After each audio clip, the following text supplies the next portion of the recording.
It's great to be here. I've been here before and I love being here. This is the classiest reading series there is in the Chicago area. Waterline Writers is a literary reading event held on the third Sunday of each month from September through May. Held in the main art gallery at Water Street Studios in Batavia, Illinois, writers and book lovers enjoy the curated readings, food, beer, and wine. The event begins at 7 p.m. with our featured writers who have been selected by submission, followed by an open mic around 8:30 p.m. Admission is $5, $3 for students. He smacked his head. I am the worst at entertaining. He disappeared into a room, then popped back out with a pair of checkered shorts. I think these will work. I'm thinking you and my dad are about the same size. Wincing against what that looked like in his head, she grabbed the shorts. Artist. In the mouths of many, artist is just failure, painted with the only color their tongues can muster. Artist, huh? What does that mean exactly? I mean, that can't make you happy. Standing on the sidewalk strumming for change to help you change the string that you broke when your broke ass was singing about change. Come on, man. Tapping away at keys in your mama's basement. Your parents still pay your rent. The last cent you spent was on a writing program so you could churn out more sellout crap that no one cares about. I mean, come on, man. Why would you want to be an artist? Why would I want to be an artist?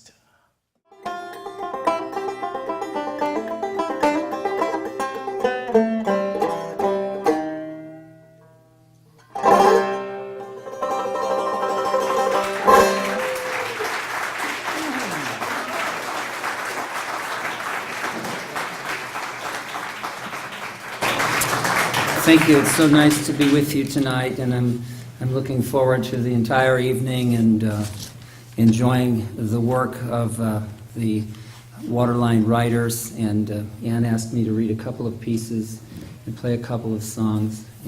Waterline's events are a favorite for many writers because of our beautiful venue, our friendly audience of between 50 and 90 people, and the chance to network with other writers and readers.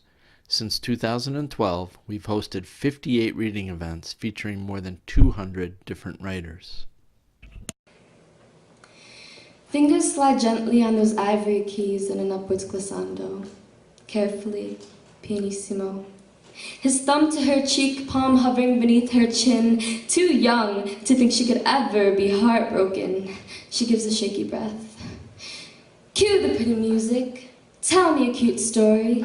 A verse and a melody fills the heart so happily, threatening to burst with each backbeat. A chorus and a smile keeps the corner of her mouth up to his thumb still on her cheek. And now the bridge, the turnaround of the song, the twist and the story, and you just didn't realize that as you crossed it, the steady stream was really a roaring river. You just didn't realize that this might not be a love poem, but a life lesson. You just didn't realize how sad the story was and angry this song as stiff fingers they pound on the instrument now, forte and harsh downward scale, accidental after accidental, mistake after mistake. Maybe someday you'll understand. Soaked in the tears that filled the river, soaked in the memories of the beginning of the story, but didn't it start out so beautiful? I can't even remember now. Fortissimo, fists and forearms slam on the keys in frustration, wondering how something so perfect that it goes unnoticed can so quickly become something so wrong. Standing out like the untuned keys on this piano, throwing up the lid on this baby grand and plucking the strings with fingernails chewed down to the stubs. The bench, long kicked back, lying broken across the room, and the kind of smile that creeps on her face is really the kind that pushes this thing out of your nose. She pulls herself away, leaving her father still standing with a pool of her tears in his palm when he just tried to hold his daughter's chin high despite the heavy sorrow in them both. And her fingers slide gently on her mother's lifeless face, like that glissando, carefully, pianissimo. Thumb to cheek, palm hovering beneath her chin, too young to think she could ever be heartbroken. She gives a shaky breath. Cue the pretty music, and she sings a little song that Mama would know. Amazing grace, how sweet the sound particular story isn't exactly like those cute tales Mom used to tell, and this particular song will be a hard one to commit to memory, but there are still chapters to go. This is a novel. There are still movements to perfect. This is a symphony, so play me that glissando again. Pianissimo. It makes the ending seem so promising. Rest in peace, Auntie Elena. Thank you.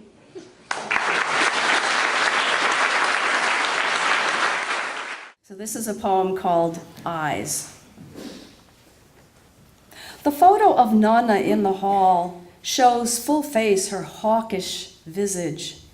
The wrinkled tissue skin, kinky hair braided around her shrunken head, mouth folded inward where teeth used to be, and dominating all, riveting bird eyes sunk in a pale skull over a thin beaky nose and the high cheekbones I'd love to have inherited.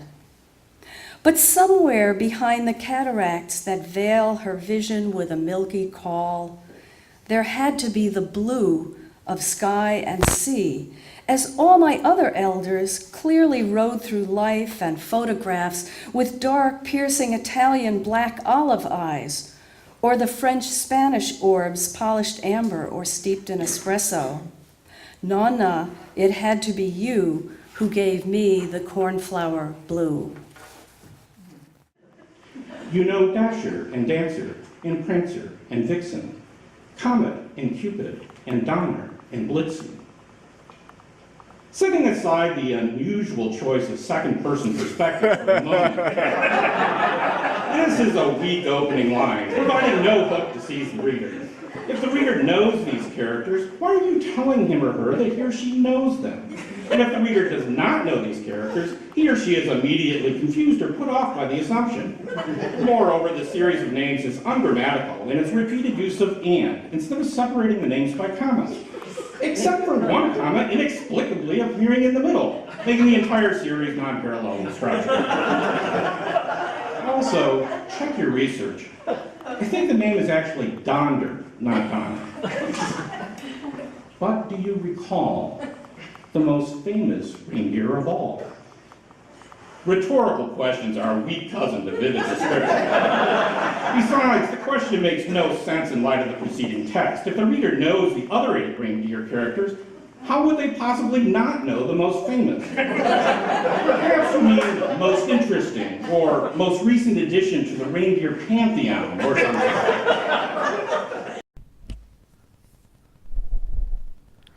For more information, visit our website at waterlinewriters.org.